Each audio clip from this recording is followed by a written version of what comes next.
karena nggak ada tamu aja. Pariwisata hancur ya, sementara ini di Bali kan memang jadi kayak mati suri ya. Ya, sektor utama kita kan memang pariwisata. Jadi pariwisata off ya, yang lain off juga. Terus sebagai musisi ini, pariwisata nggak boleh. Terus kita bikin acara jadi nggak boleh. Iya benar. Otomatis job nol pada saat itu. Yes. Iya benar. Itu mensiasatinya gimana? Loko buka Januari 2020, purnama pertama tuh. 3 bulan kemudian, Makanya pandemi. Makanya itu. Sampai 2 tahun lah ya. Nah ini tiba-tiba ada Spermanizer, ada Navicula, ada Jihad, ada Hydran gitu ya. Itu gara-gara The Beat Rock Fest.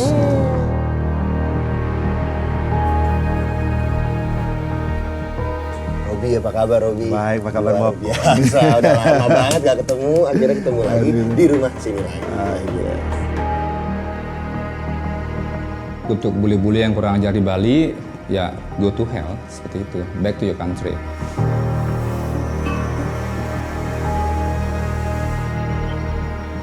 Pandemi membuka mata kita tentang banyak hal.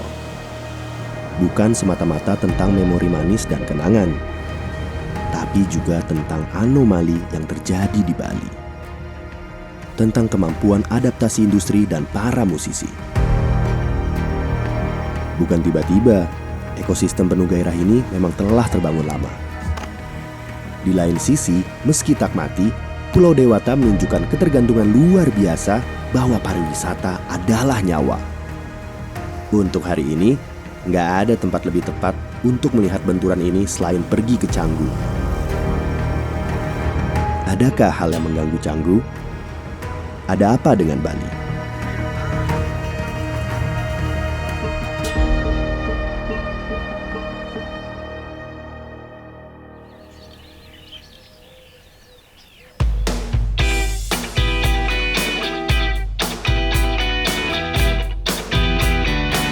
Canggu, tempat ini telah berkembang pesat menjadi tempat yang paling memikat saat ini. Kalau misalnya surga itu adalah potongan peta yang ditemukan, maka Canggu adalah surganya Bali hari ini.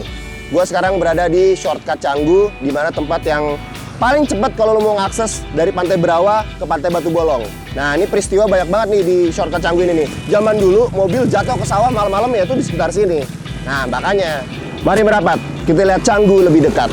Gue Boy Mandela, ini Canggu. Selamat datang di Authenticity District.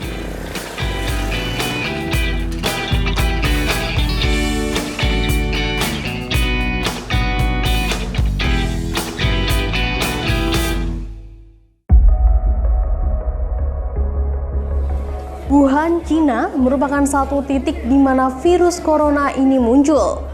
Saudara Presiden Joko Widodo dan Menteri Kesehatan Terawan Agus Putranto mengumumkan langsung kasus corona pertama di Indonesia. Pemerintah Indonesia resmi memberlakukan pembatasan kedatangan warga asing ke tanah air. Langkah ini diambil setelah merebaknya varian baru COVID-19 yang menyebar di Eropa dan di Australia. Jantung pariwisata RI, Pulau Dewata Bali ikut merana karena corona. Terlihat dari pantai yang kosong dan jalanan yang sepi setelah ditinggalkan oleh para wisatawan. Perhelatan konser musik dihentikan, entah sampai kapan. Dengan protokol kesehatan ketat, sebagian besar pengusaha tempat hiburan Bali memilih buka. Jika musik berhenti, pariwisata Bali mungkin mati. Tak ada yang memilih mati, begitupun Bali.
Denpasar ya? Iya, Base-nya Denpasar, di Denpasar ya. Itu keadaan Denpasar pada saat itu bisa diceritain nggak sih? Detailnya kayak gimana sih waktu awal-awal? Yang pasti semua panik karena ya kayaknya di semua negara ya, karena kita nggak pernah menghadapi hal yang kayak gini sebelumnya. Jadi ya panik aja pertama. Terus yang kedua, ambruknya semua itu ya karena nggak ada tamu aja. Pariwisata hancur ya, sementara Semuanya. ini di Bali kan memang Jadi kayak mati suri ya. ya sektor utama kita kan memang pariwisata. Jadi pariwisata off ya, yang lain off juga. Lain off juga. Ya. Itu ketika saat semuanya pada off, itu gimana caranya yang lain tuh mensiasati untuk tetap bertahan hidup pada saat itu orang-orang di sini? Untungnya ya orang-orang penduduk di Bali itu apa sih, rasa toleransi kayak gitu, saling membantu gitu loh. Jadi kayak kembali ke zaman dulu, masih kayak barter-barter gitu. Nah, Saling backup ya? Ya. Terus sebagai musisi nih, pariwisata nggak boleh. Terus kita bikin acara jadi nggak boleh. Iya benar banget. Otomatis job nol pada saat itu. Yes. Iya benar. Itu mensiasatinya gimana? Sebenarnya Solen Kids sebelumnya itu bukan sama Kak Michael. Sebelum sama Kak Michael ini, pas di awal-awal pandemi, kita sempat bikin satu kayak pameran tunggal gitu. Kita ngelukis bareng di sana, segala macam. Akhirnya setelah itu udah mulai tuh nggak diperbolehkan ini itu. Kita sempat mandek sebentar, merenung dulu, cari opsi lain yang positif lah. Akhirnya sama Kak Michael ketemu, kita berkarya terus. Itu bener workshop tiap hari tuh ya. Makanya rapi banget tadi live-nya ya. Iya.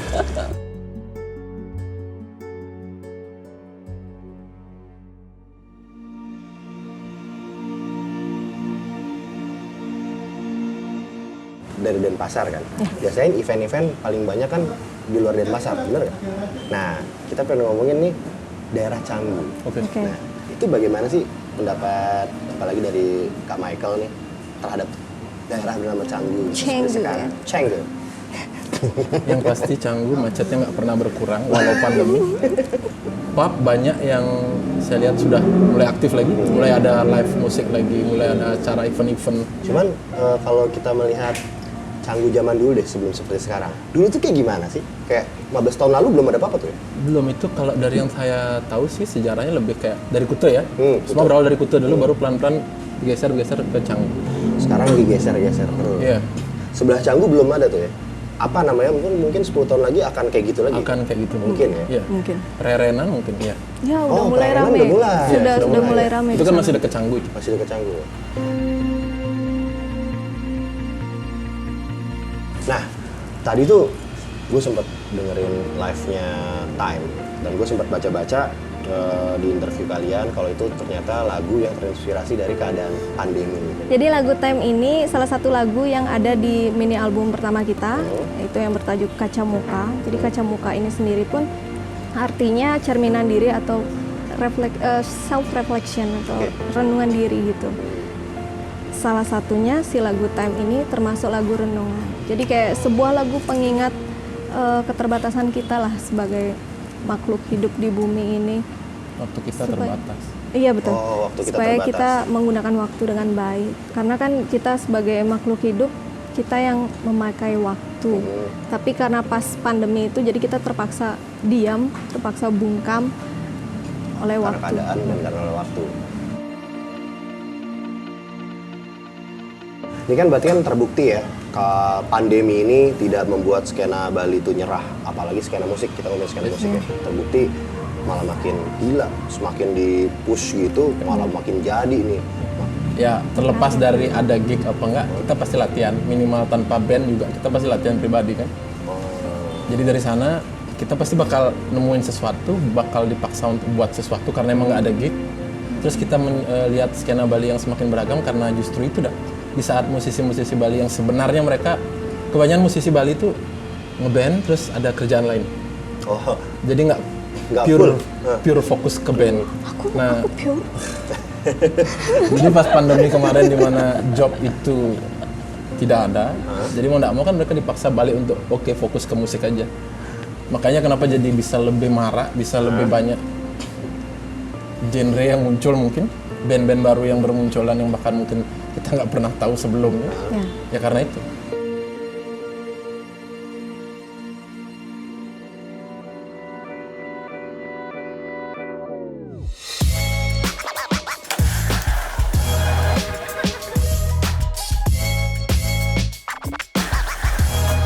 Kita lagi di Loco by Nature dan kita lagi di Bowl Skate-nya. Ini gimana pasca dan sebelum pandemi lah keadaan? Loco buka Januari 2020, purnama pertama tuh. 3 bulan kemudian. Makanya pandemi. Makanya itu. Sampai 2 tahun lah ya. Sekarang udah mulai hidup lagi dengan program-programnya Loco lah.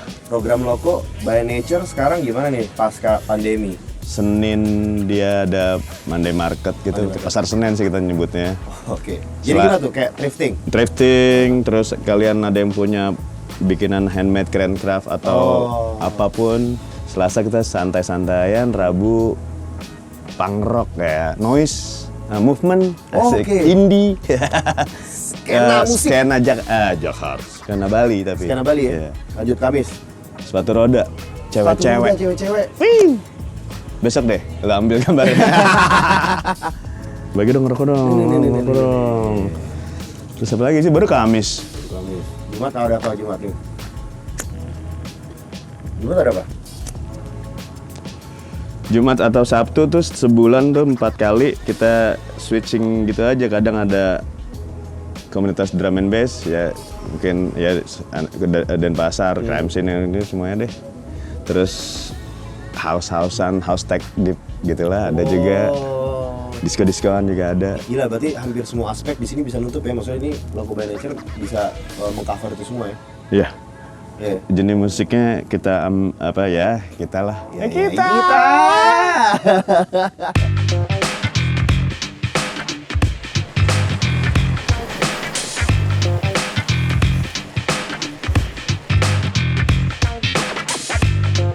Kalau kita ngomongin skena musik nih di Bali, asik. Ini tempat bisa dibilang kan wadahnya skena musik bisa sangat kan tampil lah di sini.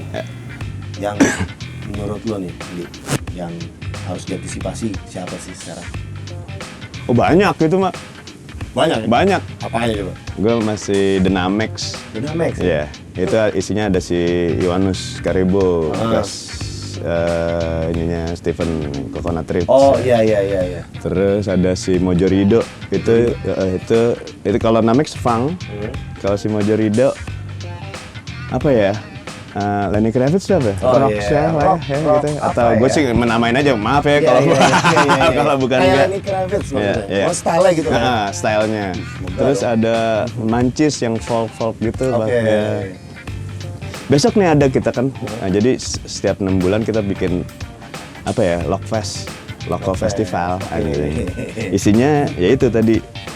Dynamex sudah paling harus dicek. Harus dicek tuh ya. Mojorido harus dicek, Mancis harus dicek. Solois Reno Pratama itu juga, dia panggungnya banyak. Kalau menurut lu seberapa penting sih scene bar ini dalam menyokong para musisi lokal lah? Penting. Penting ya? Penting gila. Penting gila Karena ya entertain, nyambung. Oh iya. Lu mau minum nggak dengerin musik, gue sih ogah. Iya benar. Ya. Jadi itu harus related banget antara minuman enak dan musik enak.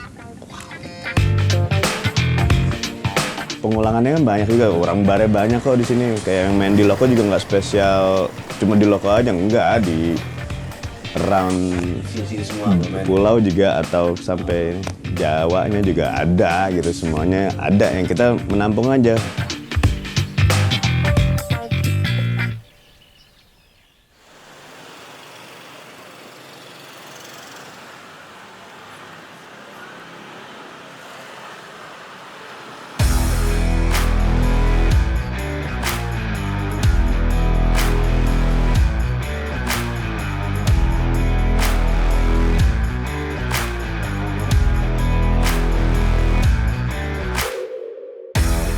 Nah, ini akhirnya gue habis muter-muter Canggu dan ketemu sama teman lama gue adalah Rudolf Detu selaku pimpinan Ragunan Whiskey Warrior dan Skena Bali. Gimana, apa kabar, Det? Kabar baik. Senang ya, lu tiba-tiba ada di sini aja. Ya gue juga udah lama nggak ngeliat, tiba-tiba, weh Detu! Segala macem. Kita pengen ngomongin masalah ini sih, masalah tentang skena musik. Banyak lah pokoknya tentang Canggu. Ini kan gue tadi habis muter-muter nih di sana segala macam, banyak bar ya, maksudnya bar-bar baru udah mulai banyak. Iya. Cuman, nah lu kan paling tahu lah masalah hidden bar. Hidden bar tuh gimana sih, Det, kalau di sini? Ya kalau hidden bar atau speakeasy itu sebenarnya sebuah tren baru ya. Tren baru mungkin sekitar 2-3 tahun yang lalu baru mulai. Itu yang salah satu yang gue tahu yang paling pertama itu Shady Pig.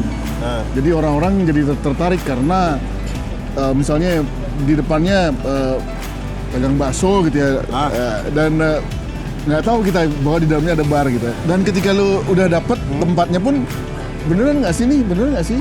Dan lu mau masuk nggak bisa langsung masuk juga, harus nyebutin password. Jadi ada beberapa spot hidden bar yang ketika lu masuk lu harus nyebutin password dulu. Ya, nyebutin password. Dapetin dari mana? Lu ke Instagram mereka. Follow sosial media dulu.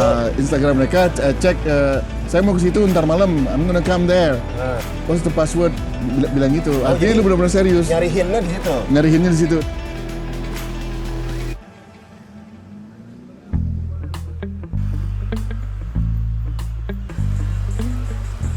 Pas pandemi deh, bar-bar itu tetap tutup dong, dan semua perekonomian semua pada gitu. Nggak tutup, maksudnya ya di awal-awal kan semua orang tutup ya, tutup karena pandemi atau COVID itu kan hal yang baru. Cuman setelah bulan ketiga mereka itu kan hidupnya dari keramaian. Iya betul. Jadi kalau nggak ngapa-ngapain mereka nggak hidup, pegawai barnya, pemain bandnya, dan kebetulan saat itu dukungan dari pemerintah juga sedikit. Berdikari dong semua. Berdikari. Dan itu pun akhirnya mereka memaksakan diri untuk buka dengan dalam tanda kutip ya mengikuti protokol yang protokoler ya. Protokoler. Jadi udah mulai tuh. Dulu tuh biasanya band itu mulai jam 9.30 gitu ya. Ini mulainya jam 6.30. Ada yang nonton nggak? Ada 6.30. Awal-awalnya pokoknya yang penting ada acara aja. Dan harus dulu aja. Ya, dan orang-orang yang udah 3 bulan, apalagi orang-orang di sini lah, orang-orang Bali yang pengen santai gitu kan, mereka pasti ngerasa, aduh, males nih di rumah aja gitu. Akhirnya mereka keluar dan terbiasa kita lama-lama. Yang tidak mati ternyata kemudian adalah musiknya gitu. Nah itu dia. Pada saat itulah pandemi awal-awal, gimana deh keadaan skena musik, musisi-musisi tertentunya di sini? Yang sebenarnya yang sangat terpukul itu adalah musisi-musisi top 40 ya. Oh iya. Jadi di Bali kan maksudnya ada top 40, ada indie kan gitu. Tapi yang paling menderita itu, yang paling terpukul adalah musisi top 40 karena mereka hidupnya dari hari ke hari gitu.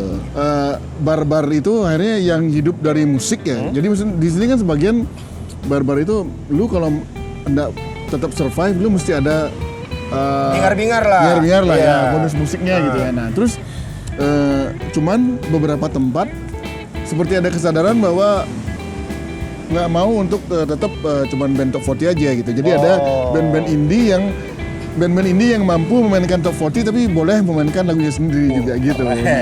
Dan itu gue pikir ya cuman terjadi di Bali ya.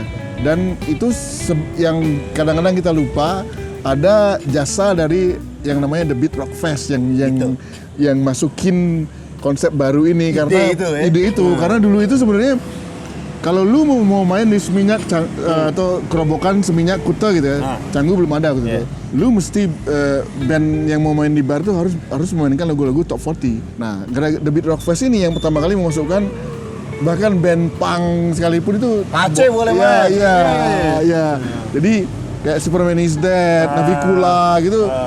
Mereka awalnya dari situ. Iya, memainkan lagu sendiri. Jadi The Beat Rock Fest yang mendobrak kekakuan bar-bar Seminyak Kuta gitu, bahwa lu kalau main situ harus mainin lagu Hotel California, Eagle gitu. Modern World. Iya. Nah ini tiba-tiba ada Superman is Dead, ada Navikula, ada Jihad, ada Hydran gitu. Itu gara-gara The Beat Rock Fest. Gitu.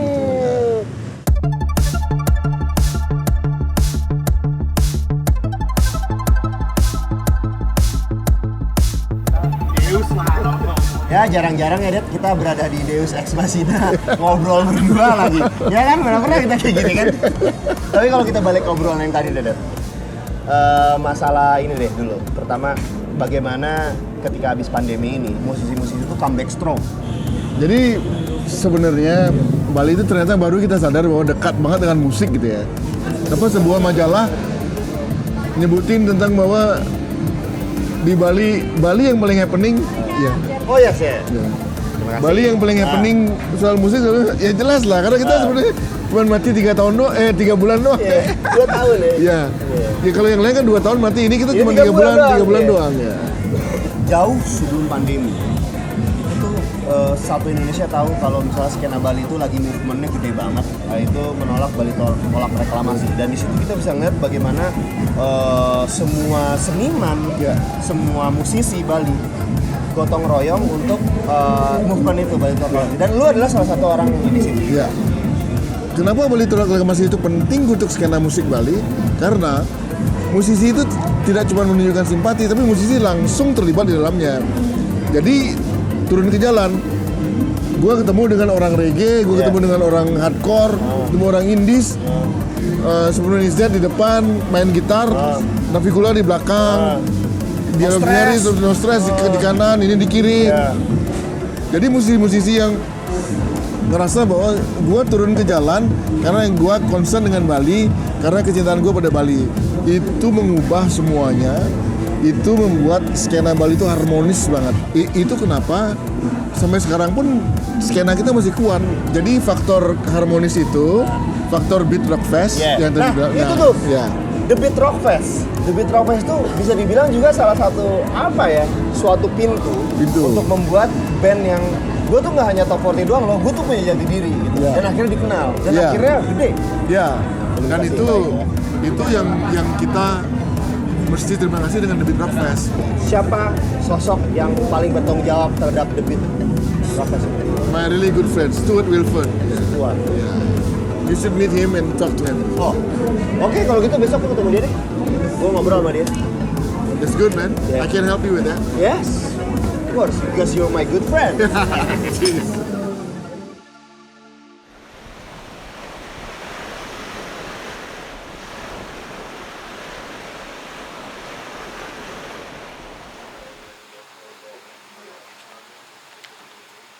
Saya Stuart, saya buat majalah The Beat, yang ini, Beat Magazine di Bali dan Jakarta sejak tahun 2000, awal 2000. Ini sebenarnya majalah apa sih? Buat yang belum tahu, entertainer. Ya, lebih lama di sini. Bali's Free Entertainment Geek Guide. Untuk saya mulai sama The Beat Magazine. Yang pertama edisi ini saya buat sama Bobby di Superman is Dead. Dia graphics during juga tulis sama The Beat Magazine dan kontributor. Story geek lah ya, geek story. Tapi dari music, dari interview orang. Jering menginterview orang. Dan sebelum mereka famous ini semua. Setelah ini dia tidak kerja lagi, tapi dia invite saya nonton Superman is Dead yang pertama kali di Villas in Seminyak. Skateboard competition atau tidak tahu apa. Tapi saya ke sana dan nonton Superman is Dead. Saya pikir, wow, ini menarik. Ini rock and roll asli original. Tidak pernah lihat.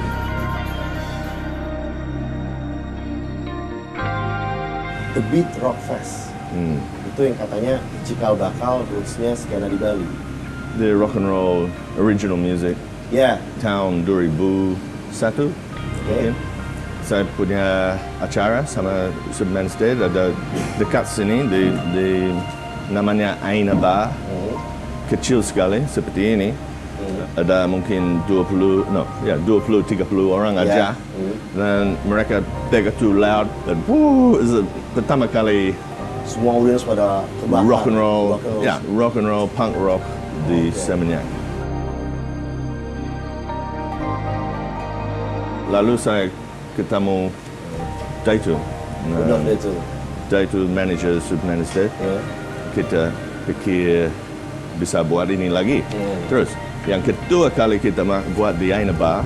Ini dekat, ada banyak neighbors, tersangka. Ya benar, tetangga. Nanti 30 minit lagi, tetangga Banja. Dimarahin banyak. Tutup. Dan semua, tetangga ada di jalan, tidak mau ini. Tidak mau ini lagi. Too loud, too rock and roll, too much punk. Terus kita pikir harus buat di tempat lain yang lebih besar. Dan ini yang pertama kali the Beat Rock Fest di Cafe Luna di Jalan Seminyak. Dan ini the format yang pertama di Beat Rock Fest, ada 4 band. 4 band? Siapa Ya. aja tuh, masih ingat gak? Coba, Superman is Dead. Superman is Dead, ada Apa aja, Bang? Daytu, the band dari Daytu. Saya tidak Suicidal ingat. Sinatra? Belum, sebelum Jihad? mereka. Jihad mungkin, Ya. Lolot? Lolot. Ya. Lolot. Dan the band di Daytu juga tidak ingat, tapi seperti glam rock. Glam rock. Dan Daytu Glam rockabilly rock ya? singing. Oh, No, dia ini tuh sing. Oh, I know. Yeah. Dia tuh singing. The one like a Pantera with Beastie Boys Oh, mix up. saya ingat the costume dia Yeah, putih, look jumpsuit. Tapi good days. Ini ramai sekali dan setiap kali pindah tempat lokasi mereka suka. Suka semua. Dan ini mulai series The Beat Rock Oh, oke. Fest.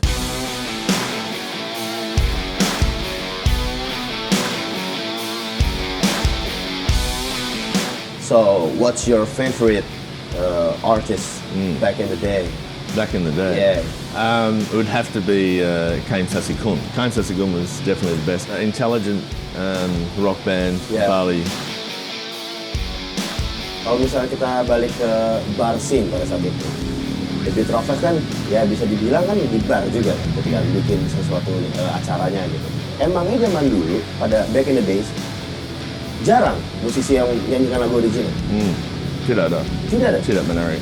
Orang punya bar pikir orang turis tidak mau, tidak mau risiko.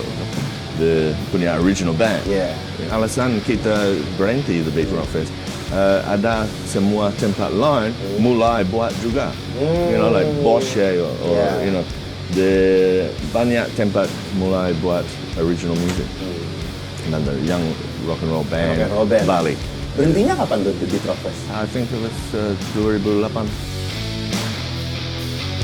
Ya, saya pikir semua band sudah besar juga. 2003 habis The Bali Bomb pertama. Superman is Dead signed the contract sama Sony Records dan mulai main sama 15,000 orang. Iya. Ini satu tahun dari sana. Dari 20 orang dari 20 orang sampai 15,000. Ya. Ngomong-ngomong, Stuart ini aslinya dari mana ya? Australia. Australia. Yeah. Berapa tahun sudah di sini? Good question. Good question. Full time, 26 tahun. Yang pertama kali tahun 80, January. 8. Surfing. Surfing. Itu ada satu jalan dari Bima Corner ke pantai. Oh, cuma satu. Itu aja. Pantai Kuta. Kuta. Jalan Legian semua itu limestone. Limestone track. Oh. Yang pertama kali saya ke sini. Beda tapi juga similar. The heart and the Masih bagus. hati masih sama, masih bagus. Sama ya, the heart still same. Jadi Stuart, apa yang membuat kamu jatuh cinta banget sama Bali? The culture, the people, everything else.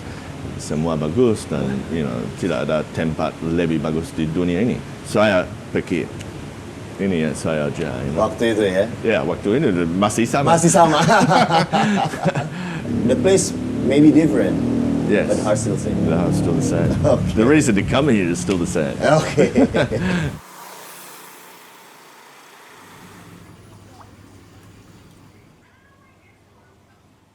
Studio kita nih. Ini koleksi gitar segala macam, ini koleksi efek. Ini yang Wah, ini Nirvana kan ada Nirvana. gara-gara makanya dia paling gede. Gara-gara Nirvana nih aku ngeband ini di Kurt Cobain. Jack Stang, Jaguar Mustang. Ini jarang-jarang nih ngelihat gitar-gitar kayak begini. Emang kalau setiap kesini pas selalu aja menemukan hal yang ini ya. Ini nih yang bagus nih. Ini lagi mau ini apa? kita akan promoin. Ini apa nih? Ini bikinannya temanku, Harnes ini teknisi gitarnya Navikula. Ini dari bahan skate ya? skateboard. Wah, iya. Recycle. Ini kayu skateboard asli. Wah, ini Pickupnya keren juga banget. bikin. Apa mereknya nih? Harnes. Harnes. Ini buatan Bali nih. Ini dulu teknisi gitarnya anak kita. Yoyo. Mas Yoyo bikin.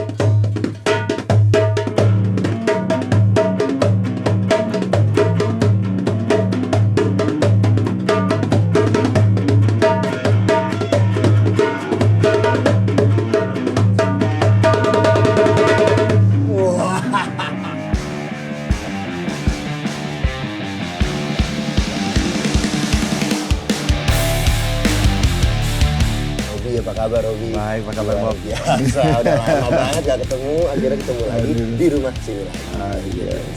Gimana Navicula? Ya, rolling terus. Rolling terus? Ya, kita sekarang akan keluarin single kedua. Single kedua? Album ke-11. Ya, album udah banyak ya Navicula. Kalau kita tarik mundur di belakang, pergerakan Navicula itu berangkat dari awalnya dulu. Itu berangkat dari, bisa dibilang skena bar ya? Iya, skena bar lo. Nah, pada waktu itu kalau kita lihat kan skena undergroundnya kita masih terpusat di Denpasar kan. Ya. Nah, waktu itu sekitar sebelum bom. Ya, sebelum bom itu tahun 2000 awal itu Superman is Dead kan memang sentranya di Kuta ya. kan. Ada D2 di situ, ada teman-teman SID, ada teman-teman media. Saya juga aktif di situ Navicula. Wah, ternyata kita bisa menciptakan pasar nih, bisa menciptakan tempat manggung sendiri dengan memanfaatkan skena-skena yang waktu itu Kuta kan, sentralnya belum ada Canggu, belum ada lain-lain. Canggu masih gelap ya. Tempat orang bolos belajar ciuman nih. Nah, melihat bahwa ada tempat-tempat di Kuta yang barnya ada, infrastrukturnya udah ada, musiknya masih top 40, itu aja kan. Lewat itu loh, Bon Jovi. Itu ada merah kuning hijau, Bob Marley. Iya benar, itu aja dulu. Dan teman-temannya kita dari interaksi internasional banyak juga turis-turis orang yang apalagi yang udah cinta sama Bali pingin melihat apa yang Bali punya nih original gitu. Ada juga mereka bosan juga kemana-mana semua tempat di Asia Tenggara, di Thailand, di Filipina, di semua sama di sini Hotel California. Nah, kita melihat ada infrastruktur, ada tempat, ada kebutuhan, ada demand, dan ada penyedia, produsen, band-band gitu, kultur. Wah, bagaimana kalau kita pendekatan persuasif ke pemilik-pemilik bar untuk ada malam originalnya gitu loh, untuk mengangkat artis lokal, pengen cari otentiknya gitu. Ada teman kita dari waktu itu majalah The Beat, Stewart, yang pro pada ini, dan dia juga punya kekuatan untuk meliput tempat-tempat ini kan, punya majalah gitu, jadi kayak ada take and give begitu kan. Akhirnya jadilah The Beat Rock Fest. Akhirnya skena Beat Rock Fest ini dibikin terus.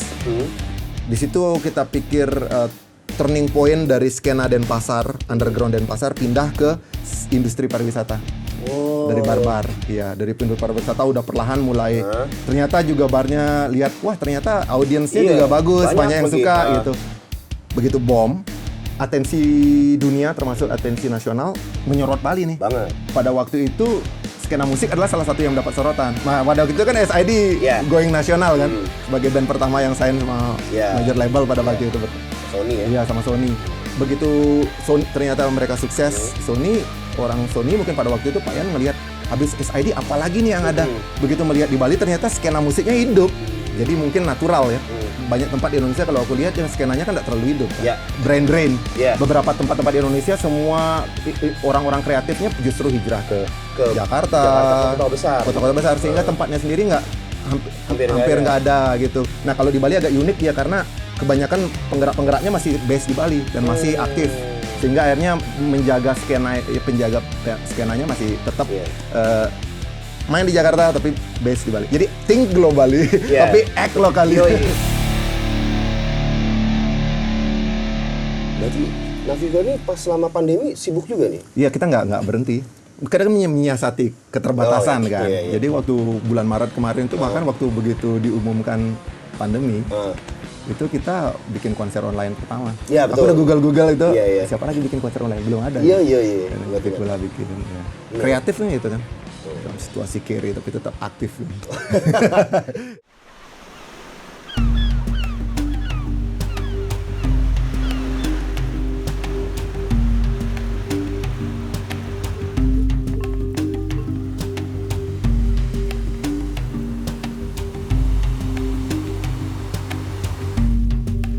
Saya Kadek Jenggo Pramarta, profesi saya adalah seorang kartunis political cartoon di sebuah koran di Bali. Yang dulu ada namanya Bali Post dan sekarang saya kerja di sebuah koran yang bernamanya Koran Nusa Bali.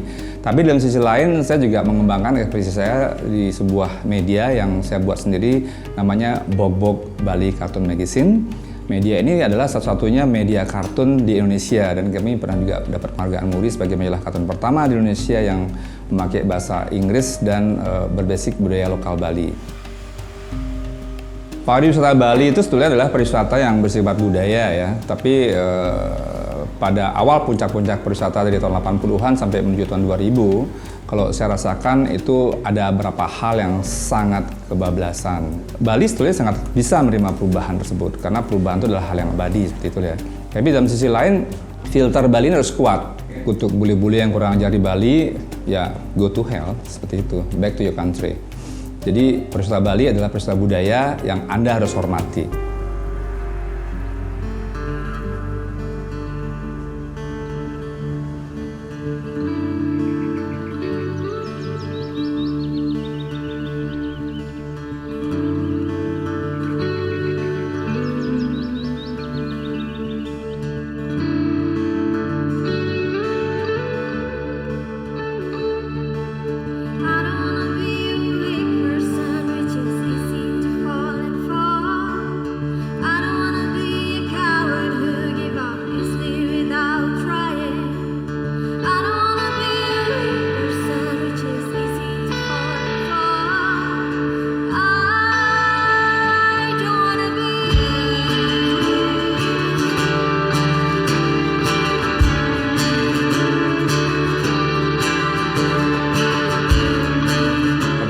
Legian bergeser ke Peti Tengah dan langsung bergeser ke Canggu dan ke Pererenan itu saya lihat sudah ada fenomena-fenomena di mana bule-bule tersebut sudah ikut berjualan gitu loh. Kita datang dan nggak saling tanggung ya, can I help you? What can I do for you? Oh my God, saya di mana nih? I'm in Bali or in California. Ini udah terang-terangan. Itu saya nggak ngerti bagaimana pengawasannya seperti itu. Itu sebenarnya hayalan novel. Kalau Swangi seperti itu, kalau lihat apa begitu. Swangi itu mistiknya Manado, NTT. Oh ada kayak gitu ya. Dulu Sanur sekitar tahun 70-an itu orang tidak ada yang berani mengaku dirinya punya kemampuan. Pasti habis ya. Akan dicoba orang itu. Benar nggak? Bisa mati di tempat itu. Itu meruntuhkan kesakralan daerahnya karena begitu ramainya daerah itu oleh bule-bule itu daerah tidak menjadi sakral lagi karena mereka pernah ngawur kan.